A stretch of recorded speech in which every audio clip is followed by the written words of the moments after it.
Okay, today we're going to talk about basic but critical deadlines that every patent owner, every business needs to know about filing a patent. So with that, Larry, tell us about those deadlines.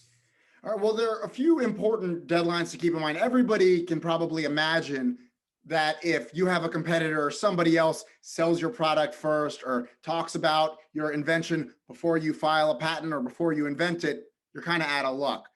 But your own business activities can actually block you as well. And the key business activities that can block you from patenting are publicly disclosing your invention, selling your invention, or even offering to sell your invention. And in most of the world, once you do one of these things, you're done. You can no longer get a patent on your invention. In the US and Canada as well, it's a little bit better.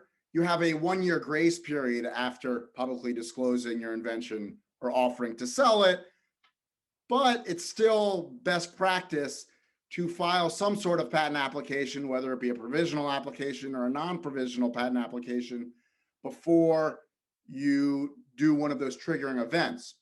And when we talk about a public disclosure, sometimes it could be kind of gray. If you're putting a video out on Twitter, if you're speaking at a conference, that's probably a public disclosure. If you're disclosing something to potential investors under NDA, you're almost definitely safe. But in between, there's a lot of questionable gray area, and it's best to avoid it. The other thing to keep in mind is when we talk about offers for sale, we're not talking about selling company equity. We're not even talking about selling a license to use your technology. We're talking about selling a product that embodies your invention.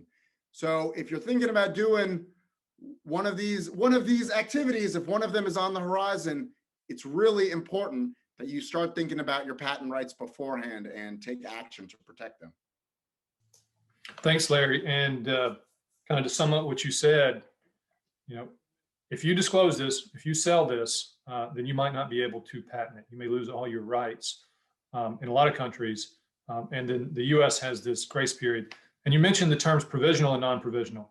We're going to talk about that next and talk about especially the importance of filing a provisional and how that could perhaps save your rights. So thanks again, Larry. Look forward to speaking with you again.